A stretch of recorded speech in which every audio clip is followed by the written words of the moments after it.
Hello everyone, and welcome back to Daily Story channel. This is a place where learning English is easy and calm.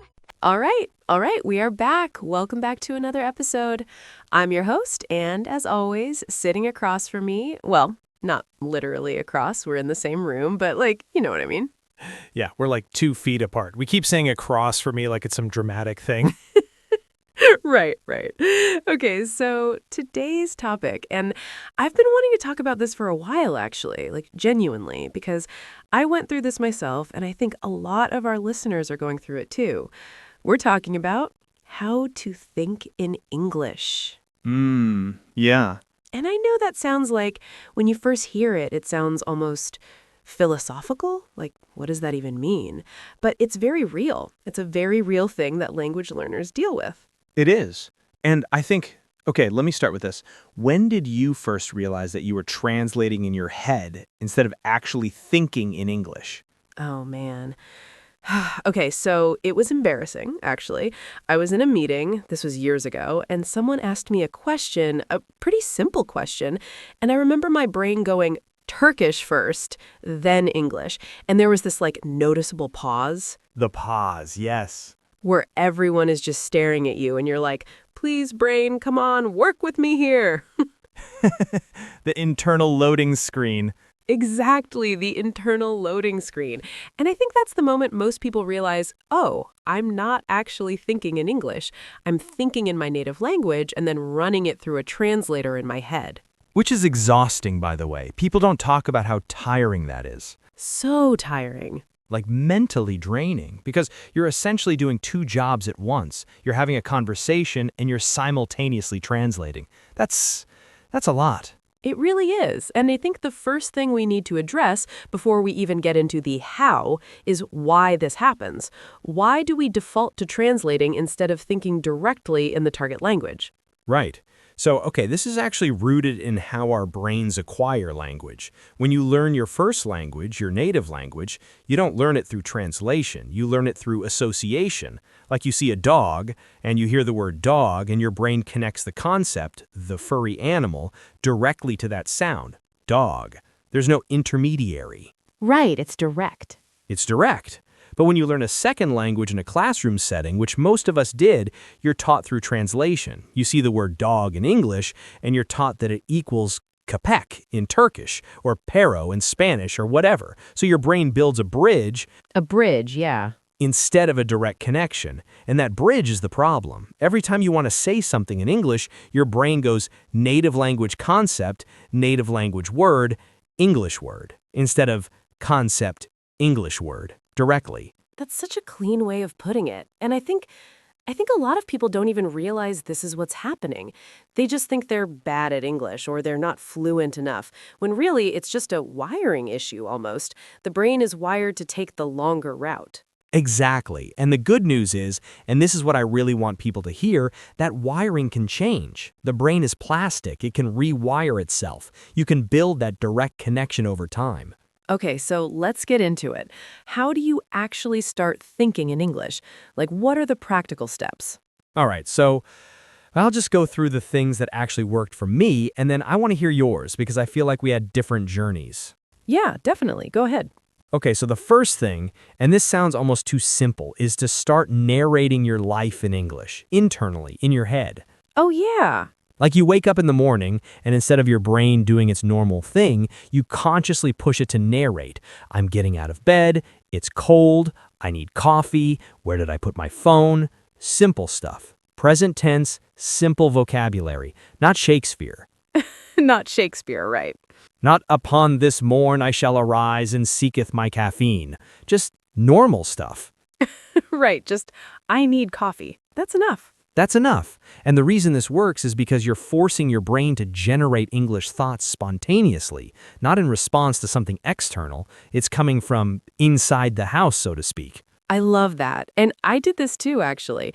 I remember, this is a little embarrassing, I used to narrate going to the grocery store, like a documentary. Like David Attenborough? Exactly like David Attenborough. And here, the human approaches the vegetable section. He is uncertain about the broccoli. That's amazing. That's actually amazing, but it works. It works because you're practicing in a low-stakes environment. Nobody's listening, you can't embarrass yourself, and you're building that habit of generating English thoughts. Right. Okay, second thing, and this one's a bit more uncomfortable. You need to get comfortable with thinking in incomplete English. This is a big one. Oh, say more about that. So a lot of learners, especially advanced learners actually, get stuck because they want their internal English thoughts to be perfect, grammatically correct, sophisticated, whatever, and when they can't produce a perfect sentence in their head, they retreat back to their native language. Because the native language is comfortable. Because it's comfortable, right? But that's actually counterproductive. The goal isn't perfect internal monologue. The goal is fluent internal monologue, and fluency includes messiness. It includes, I don't know the word for this, moments. So what do you do in those moments? You approximate, you describe, you go around it. If you don't know the word coincidence, you think, oh, that's that thing where two things happen at the same time and it's surprising. And that's fine.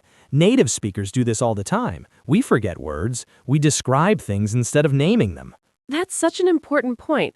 I think language learners have this idea that native speakers have like this perfect mental dictionary that they access instantly. And it's like, no, I forget words all the time. All the time. I had a full conversation with my sister last week where I could not remember the word cardigan. I kept saying, that zip up. No zip. The button. The sweater with the buttons. The button sweater. The button sweater, and that's totally normal. So language learners need to give themselves that same permission. Okay, I want to add to this because I think there's another layer here, which is thinking in English isn't just about vocabulary and grammar. It's also about the way ideas are structured. Oh, that's interesting. Go on. So different languages actually structure ideas differently, right? Like, this is a bit of a generalization, but in English, communication tends to be very direct. You say the main point first, then you add the context.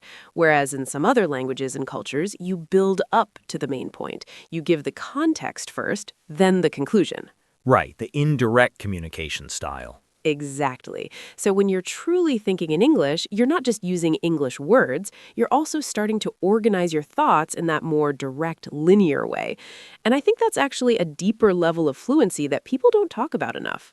That's really interesting, because I've noticed this in my own, like, when I'm really tired or stressed, I notice I revert not just to my native vocabulary, but also to that different way of structuring thoughts, like the whole architecture shifts. Yes, exactly. And I think that's because when you're tired, your brain goes into energy-saving mode and it defaults to the most deeply ingrained patterns. Which is the native language, yeah. So in a way, how well you can think in English under stress or tiredness is kind of a good measure of how deeply that rewiring has happened. That's a good test, actually. A horrible, stressful test, but a good one.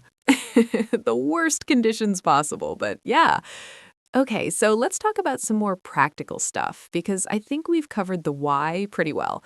What about media consumption? How does that factor in? Oh, huge. This is huge. So one of the most powerful things you can do is surround yourself with English without subtitles. And I know people hate hearing this. They really do. Because subtitles feel like a safety net, and they are. They're helpful at the beginning. But at some point, subtitles become a crutch. Your eyes go to the text, your brain processes the text, and you never really have to process the audio, the actual spoken English, deeply enough. Yeah, it becomes a reading exercise instead of a listening exercise. Exactly. So the recommendation is to gradually wean yourself off. First, use subtitles in English, not your native language, so you're at least reading English. Then go to no subtitles. And at first, it'll be uncomfortable and you'll miss things, and that's fine. The discomfort is the learning. The discomfort is the learning. If you're comfortable, you're not growing. That's true for everything, not just language. Yeah, and I think, can I talk about dreams for a second? Because I feel like this is like the holy grail that people mention. Oh yeah, when you dream in English, you've made it. Right. And is that actually true? Because I remember the first time I had a dream where I was speaking English, and it felt like this huge milestone. I mean, it is a good sign. Dreaming in a language means your brain is processing and using that language even in its most unconscious state. Like your brain has internalized it enough that it's using it as a tool, even when you're not actively directing it. So it's not just a party trick, it's actually meaningful. It's meaningful, but I also don't want people to get too hung up on it because dreams are weird. You might dream in English one night and then have a dream entirely in your native language the next night, and that doesn't mean you've regressed. Your brain just had a different vibe that night. Exactly. Different vibe, different language. Okay, I want to touch on something that I think is really important and kind of emulating, actually, which is the feeling of losing yourself a little bit when you switch languages. Or, no, let me phrase it differently. The feeling that you're not fully yourself when you're speaking English, like your personality is somehow muted. Yeah, that's real. That's very real. And I think people feel a lot of shame about this. Like, why can't I be funny in English? I'm funny in my native language.